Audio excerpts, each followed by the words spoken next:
স্বাদে সুমধুর, খেতে ভালো, সবার প্রিয় বাপি চানাচুর। আমরা নিজেদেরকে অনেক গর্বিত মনে করছি। আমরা ধন্য যে অসীমদার পদধূলি আমাদের কালে পড়েছে। এই প্রথম অনেকেই এসছেন, কিন্তু অসীমদাকে ওদিন আসেননি। তাই আমরা অসীমদাকে আমাদের গ্রামের পক্ষ থেকে আন্তরিকভাবে ধন্যবাদ জানাচ্ছি। শুধু ধন্যবাদ নয়, আরো যদি কিছু ওনাকে অভিনন্দন করার মতো কিছু আমাদের কিছু ভাষা থাকে, তাহলে সেইভাবেই আমি ওনাকে অভিনন্দন জানাচ্ছি। আর আমরা ভীষণভাবে কৃতজ্ঞ যে অসীমদা সবসময় আমার সঙ্গে তালিম দেওয়া, আমাকে সহযোগিতা করার চেষ্টা করেন। সেইটুকু আমি আশা নিয়ে আমি অসীমদাকে আজকে আমি আমার মধ্যে পেয়েছি। আমরা প্রথমে এই অসীম বাবুর হাত দিয়ে আমাদের এবার 75তম বর্ষ পুজো, এই 75তম বর্ষের যে লোগো ব্যানারটা, যেটা শরৎদার হাতে তৈরি, সেই লোগো ব্যানারটা আমি অসীমদার হাত দিয়ে উন্মোচিত করব।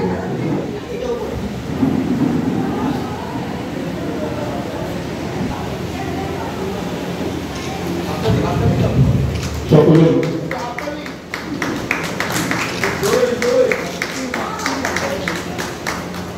আসছে শারদ উৎসব, আমাদের দুর্গাপুজো। আর সেই দুর্গাপুজো আয়োজনে যে দুটি মুখকে একসাথে পেয়ে গেলাম, সত্যিকারে অভাবনীয় এবং অপ্রাপ্তির একটা প্রাপ্তিযোগ। প্রথমেই আমি যেখানে এসেছি আজকে যাদের আতিথেয়তায়, সেই অপুদার ডাকে অপুদার কিছু কথা এবং তার সাথে রমেনদার কিছু কথা শুনবো এবছরে আয়োজন সম্পর্কে। আমাদের সবথেকে বলার যেটা, এবার আমাদের পুজো 75তম বর্ষ। এই 75 বর্ষে আমাদের এবারে শিল্পী শ্রী স্বরূপ নন্দী, এবং যে ভাবনা আমরা এখানে তুলে ধরার চেষ্টা করছি সেটা হচ্ছে সব চরিত্রই কাল্পনিক। নিশ্চয়ই পরবর্তীকালে আরও ব্যাখ্যা হবে। এই সব চরিত্র কাল্পনিক, এই বিষয়টাকে তুলে ধরবেন আমাদের স্বরূপ অর্থাৎ স্বরূপ নন্দী। আপনারা সকলেই জানেন যে এইখানে আমাদের যেভাবে আমরা পুজোটা করি, খুব অল্প বাজেটেই পুজোটা করি, কিন্তু ফুটিয়ে তোলার চেষ্টা করি আমরা নিজেদের প্রচেষ্টায়। আমরা এখানে বিশিষ্ট মানুষদের পাই সাথে, যেমন রমেনদাও তার মধ্যে একজন আছেন। রমেনদাকেও আমরা সবসময়ই পাই, চাকরিই পাই, এবং আমরাও সবসময় রমেনদের সঙ্গে যুক্ত থাকি। সেইভাবেই আমাদের পুজোটা এবার চেষ্টা করছি আবার তুলে ধরার। এখানে 75 বছর একটা বড় প্রাপ্তি, এই আয়োজনের মধ্যে আপনারা 75 বছর পদার্পণ করে এগিয়ে চলেছি একদম। অপুদার কথা শুনে নিলাম, আর যার কথা শুনবো এবার এই 75 বছরের পূর্ণভূমিতে, রমেনদা। 75 বছর একটা পুজোকে টেনে নিয়ে ছেলে ফেলার ব্যাপার নয়। সবাই জানি বারের পুজোকে 75 অপুদা সেটা পেরেছে, অনেক ধন্যবাদ। পূর্বে নতুন ইন্ধন জোয়ার এবার শব্দ আছে, আশা করছি আরও ভালো কিছু দেখবো। ভালো থাকবেন, সবাই আসবেন, ধন্যবাদ। অসংখ্য ধন্যবাদ রমেনদাকে এবং অপুদাকে সত্য নিউজের পর্দায় থাকার জন্য। আমি সমীরণ, ক্যামেরার সৌভিকের সাথে সপ্তম নিউজ। থেকে পড়ে আইফোনে স্ক্র্যাচ, জল পড়ে গেছে আইপ্যাডে, হ্যাং হয়ে যাচ্ছে মোবাইল, সফটওয়্যার থেকে হার্ডওয়্যার ইস্যু, যে কোনো মোবাইল, ল্যাপটপ, ম্যাকবুক, সিসিটিভি বা গেমিং কনসোলের সমস্যার নির্ভরযোগ্য সমাধান। A to Z solution, 216 Jodhpur colony. Phone 9836300033 অথবা 97483696। এই মুহূর্তে উপস্থিত হয়েছি বাঘাযতীন বিবেকানন্দ মিলন সংঘের প্রাঙ্গণে, আর যেখানে চলছে 75তম বর্ষের দুর্গোৎসবের সূচনা পর্ব এবং খুঁটি পুজো। আর এই মুহূর্তে পেয়ে গেছি এবছরের শিল্পীকে, তার মুখ থেকে শুনে নেব বিস্তারিত তার এই কল্পনা এবং রূপায়ণ সম্পর্কে। নামটা? স্বরূপ নন্দী। স্বরূপ, এবছরের পরিকল্পনা সব চরিত্রই কাল্পনিক।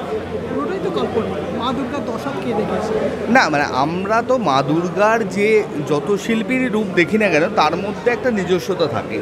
মানে আমরা যতই সাবেকি বলি বা মানে আমাদেরকে গালি দিয়ে যদি থিম শিল্পের দুর্গাও বলি আমরা, বিষয়টা মানে আমার কাছে সাবেকিটাও তো কাল্পনিক। মানে আমি তো মানে এই রূপের বর্ণনা আমরা কোনো কল্পনা থেকেই পেয়েছি, এবং এর প্রচুর বিতর্ক আছে এবং তার অনেক যুক্তিও আছে, পুরাণ আছে।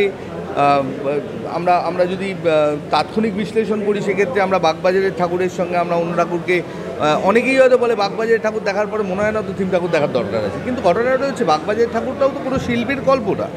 তো সেখানে আমরা কেন অন্য ঠাকুর দেখব না? সব ঠাকুরই আমরা দেখতে পারি, শিল্পীর উপস্থাপনাটা দেখা উচিত, এটা আমার মনে হয়। তো আমার এখানে যে চরিত্রটা, আমার বাহ্যিক চরিত্র নিয়েই কাজ করা, আমার নারী চরিত্র নিয়েই কাজ করা। এখানে ভাস্কর্যের একটা নান্দনিক একটা জাস্ট সার্ভিস বলা যায়, সার্ভ, মানে ওই জায়গা থেকে করা। এটা একটা আর্ট প্রেজেন্টেশন, একদম এই জায়গা থেকে কাজটা করার চেষ্টা করব। এবং এইখানের দেবী মূর্তির ক্ষেত্রে একেবারেই একটা কাল্পনিক দেবী মূর্তি, মানে আমরা যে সারফেসে ডাইমেনশন 3 ডাইমেনশনাল ঠাকুরগুলো দেখতে অভ্যস্ত, আমরা এটা কিন্তু 2 ডাইমেনশনাল লো রিলিফ ঠাকুর দেখব।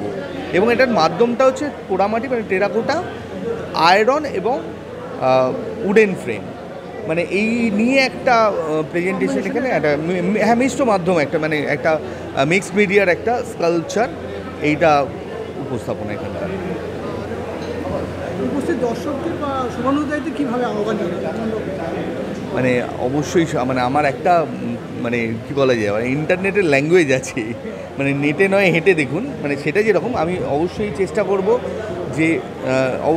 করব যে আমাদের পুজোর কটা দিন, যতদিন মাতৃমূর্তি দর্শকদের জন্য প্রকাশ্যে রাখা থাকে, আপনারা দয়া করে হেঁটে ঠাকুরটা দেখুন, এসে দেখুন। কারণ আমাদের আমাদের প্রেজেন্টেশনটা বেসিক্যালি যেহেতু মানে মিডিয়ামটা ফিল করা যায়, আমাদের প্রেজেন্টেশনে স্পেসটা, ডিস্টেন্সটা, লাইটটা, যেটা ছবিতে ওইটা পাওয়া যায় না, ভিডিওতে ওটা পাওয়া যায় না। এবার আমার এই 8-10 দিনের পরে আমরা তো আর দেখাতে পারি না শিল্পটাকে, তখন তো ছবিটাই থেকে যায়, আমরা বারবার মেমারিতে খুঁজে পাচ্ছি, সোশ্যাল মিডিয়াতে, এবং আমরা ওটা নিয়েই ব্যস্ত থাকছি।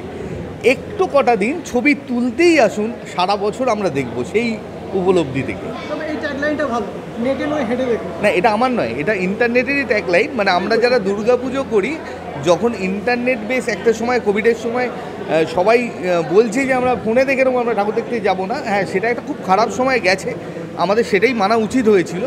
কিন্তু একটা মেসেজ যেটা আছে, নেটে নয় হেঁটে দেখুন, এটা আমাদের স্লোগান হয়ে গেছে। কারণ কি, আমরা যারা শিল্প গড়ি তাদেরকে অবশ্যই একটা ওই রিপ্রেজেন্টেশন থাকা উচিত, যে আমার দর্শকরা একটু আমার কাজটা নান্দনিক, হ্যাঁ নিজের নান্দনিক মানে উপলব্ধিটাও আসুক এবং আমাদের সঙ্গে যোগাযোগ করবে। আমরা পুজো প্যান্ডেল ছেড়ে কিন্তু যাই না পুজোর সময়।